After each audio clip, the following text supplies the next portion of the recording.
TTD Parakamani కేసును సీబీసీఐడీకి అప్పగించాలని AP high court ఆదేశించింది. రికార్డుల్ని సీజ్ చేసి విచారణ జరపాలని ఆదేశించింది. పరకామణి కేసును లోక్ అదాలత్లో రాజీ చేసుకోవడాన్ని సవాల్ చేస్తూ హైకోర్టులో పిటిషన్ దాఖలు కాగా విచారణ చేపట్టింది.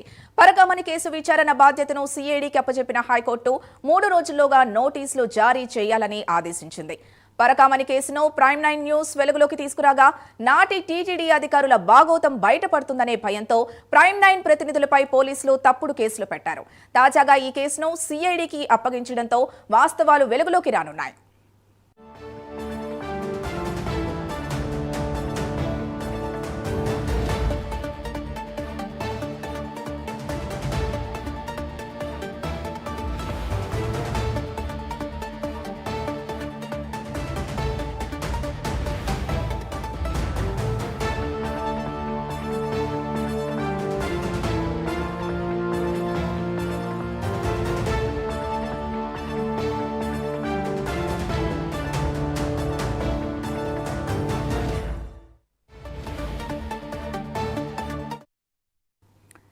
టీటీడీ పరకామణి కేసును సీబీసీఐడీకి అప్పగించాలని ఏపీ హైకోర్టు ఆదేశించింది.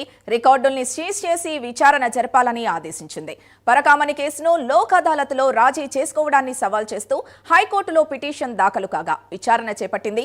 పరకామణి కేసు విచారణ బాధ్యతను సీఐడీకి అప్పచెప్పిన హైకోర్టు 3 రోజుల్లోగా నోటీసులు జారీ చేయాలని ఆదేశించింది. పరకామణి కేసును ప్రైమ్9 న్యూస్ వెలుగులోకి తీసుకురాగా నాటి టీటీడీ అధికారుల బాగోతం బయటపడుతుందనే భయంతో ప్రైమ్9 ప్రతినిధులపై పోలీసులు తప్పుడు కేసులు పెట్టారు. తాజాగా ఈ కేసును సీఐడీకి అప్పగించడంతో వాస్తవాలు వెలుగులోకి రానున్నాయి.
టీటీడీ పరకామణి కేసును సీబీసీఐడీకి అప్పగించాలని ఏపీ హైకోర్టు ఆదేశించింది. రికార్డుల్ని సీజ్ చేసి విచారణ జరపాలని ఆదేశించింది. పరకామణి కేసును లోక్ అదాలత్లో రాజీ చేసుకోవడాన్ని సవాల్ చేస్తూ హైకోర్టులో పిటిషన్ దాఖలు కాగా విచారణ చేపట్టింది. పరకామణి కేసు విచారణ బాధ్యతను సీఐడీకి అప్పచెప్పిన హైకోర్టు 3 రోజుల్లోగా నోటీసులు జారీ చేయాలని ఆదేశించింది. పరకామణి కేసును ప్రైమ్9 న్యూస్ వెలుగులోకి తీసుకురాగా నాటి టీటీడీ అధికారుల బాగోతం బయటపడుతుందనే భయంతో ప్రైమ్9 ప్రతినిధులపై పోలీసులు తప్పుడు కేసులు పెట్టారు. తాజాగా ఈ కేసును సీఐడీకి అప్పగించడంతో వాస్తవాలు వెలుగులోకి రానున్నాయి.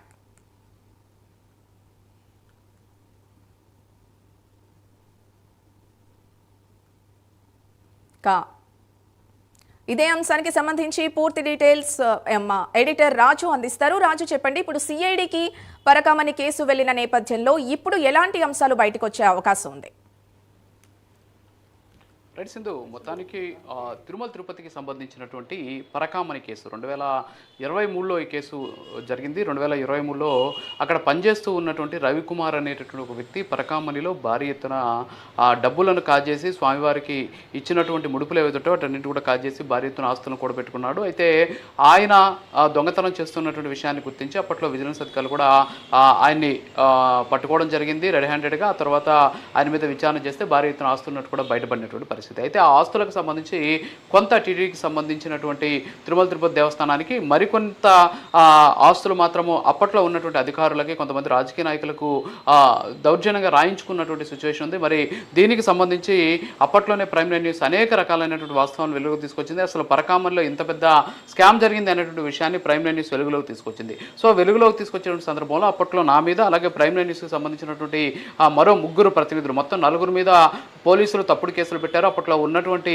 ఈఓ ధర్మారెడ్డి కావచ్చు, అలాగే ఎస్పీ పరమేశ్వర్ రెడ్డితో పాటు చీఫ్ విజిలెన్స్ అండ్ సెక్యూరిటీ ఆఫీసర్గా ఉన్నటువంటి మరొక అధికారి ప్రోద్బలంతో కేసులు కూడా పెట్టినటువంటి పరిస్థితి. ఈ విషయాలు బయటకు వస్తాయనేటువంటి ఉద్దేశంతో ప్రైమ్ 9 న్యూస్ ప్రతినిధుల మీద ఈ తప్పుడు కేసులు పెట్టినటువంటి పరిస్థితి. అయితే అప్పటి నుంచి కూడా ప్రైమ్ 9 న్యూస్ దీని మీద పోరాటం చేస్తూనే ఉంది. మరి ఈ నేపథ్యంలోనే తిరుపతికి చెందినటువంటి ఒక వ్యక్తి హైకోర్టులో పిటిషన్ దాఖలు చేశాడు. ఏంటి అంటే 2023లోనే ఈ కేసు ఏదైతే నడిచినటువంటి సందర్భంలో ఆస్తులను తమ పేరు మీద రాపించుకున్నట్టు టీటీడీకి సంబంధించి కొంతమంది అధికారులు రాయించుకున్నారని చెప్పేసి ఆరోపణలు అయితే ఎదుర్కొంటున్నారు. ఈ నేపథ్యంలోనే ఆ దొంగ అంటే టీటీడీకి సంబంధించినటువంటి హుండీలో డబ్బులు దొంగతనం చేసినటువంటి ఒక దొంగతోటి టీటీడీ రాజీ కుదుర్చుకున్నటువంటి పరిస్థితి. అంటే హుండీ దొంగతోటి రాజీ కుదుర్చుకొని లోక్ అదాలత్లో కేసును మాఫీ చేసి అతని దగ్గర నుంచి ఆస్తులు కొట్టేశారు. అంతేకాకుండా భారీ ఎత్తున లిక్విడ్ క్యాష్ని వాళ్ళు తీసుకున్నారు అనేటటువంటి విమర్శలు ఉన్నాయి.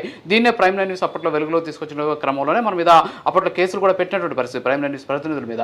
అయితే ఇప్పుడు దీని మీదే ఛాలెంజ్ చేస్తూ ఒక వ్యక్తి హైకోర్టులో పిటిషన్ దాఖలు చేయడంతో పూర్తి ఆధారాలన్నీ కూడా పరిశీలించినటువంటి హైకోర్టు ఈ కేసుని సిబిసిఐడికి అప్పగిస్తూ నిర్ణయం కూడా తీసుకున్నటువంటి పరిస్థితి. మరొక 3 రోజుల్లోగా ప్రతివాదులకు నోటీసులు జారీ చేసి వెంటనే లోక్ అదాలత్తులు ఏదైతే చేసుకున్నటువంటి రాజీ ఉందో ఆ అవార్డుని క్యాన్సిల్ చేయాలని చెప్పేసి కూడా చెప్పినటువంటి పరిస్థితి. మరోపక్క రికార్డ్స్ అన్నిటి కూడా సీజ్ చేసి దీని మీద పూర్తి స్థాయి దర్యాప్తు చేయాలి అని చెప్పేసి ఆదేశాలు కూడా ఇచ్చినటువంటి సిచ్యువేషన్. సో సిబిసిఐడి ఎంటర్ అయింది కాబట్టి ఖచ్చితంగా పరకామణికి సంబంధించినటువంటి కేసులో ఏ విధంగా అయితే ఆ రోజు అక్రమాలు జరిగాయి, ఏ విధంగా తిరుమల శ్రీవారి సొమ్ముని అప్పట్లో పనిచేసినటువంటి అధికారులు కావచ్చు, అంతేకాకుండా అప్పట్లో ఉన్నటువంటి టీటీడీకి సంబంధించినటువంటి కొంతమంది అధికారులు అలాగే రాజకీయ నాయకులు ఏ విధంగా దోచుకు తిన్నారు అనేటువంటి అంశాలను కూడా వెలుగులోకి వస్తాయి. అంతేకాకుండా రవికుమార్ అనేటటువంటి ఒక వ్యక్తి ఎవరైతే ఉన్నారో అంటే ఈ కేసులో పట్టుబడినటువంటి వ్యక్తి ఎవరైతే ఉన్నారో ఆయన ద్వారా ఆయన్ని బూచుగా చూపించి ఏ స్థాయిలో ఆయన ఆస్తులను కొల్లగొట్టారు అనేటువంటి అంశాలు కూడా వెలుగులోకి వచ్చేటటువంటి అవకాశాలు కనిపిస్తున్నాయి. సో మొత్తానికైతే ఆ దేవుడు ఉన్నాడు అనేటువంటి అంశాన్ని నిరూపించారు అని చెప్పేసి చాలా మంది కూడా చెబుతున్నారు. ఎందుకంటే పరకామణి కేసులో తిరుమల శ్రీవారి హుండీలోనే దొంగతనం చేసినటువంటి వ్యక్తితోటి రాజీ కుదుర్చుకున్నటువంటి చరిత్ర గతంలో ఎప్పుడు కూడా లేని పరిస్థితి. దొంగతోటి రాజీకి వెళ్ళడం అనేది నిజంగా బాధాకరమైన విషయం అని చెప్పేసి చాలా మంది భక్తులు కూడా గతంలో చెప్పినటువంటి సిచ్యువేషన్. మరి ఈ నేపథ్యంలోనే సిఐడికి ఈ కేసుని అప్పగించినటువంటి నేపథ్యంలో ఖచ్చితంగా సిఐడి దీని మీద పూర్తి స్థాయిలో విచారణ జరిపి వాస్తవాలు వెలుగులోకి తీసుకొచ్చేటటువంటి ఛాన్సెస్ కనిపిస్తున్నాయి. Sindhu. Right, thank you Raju.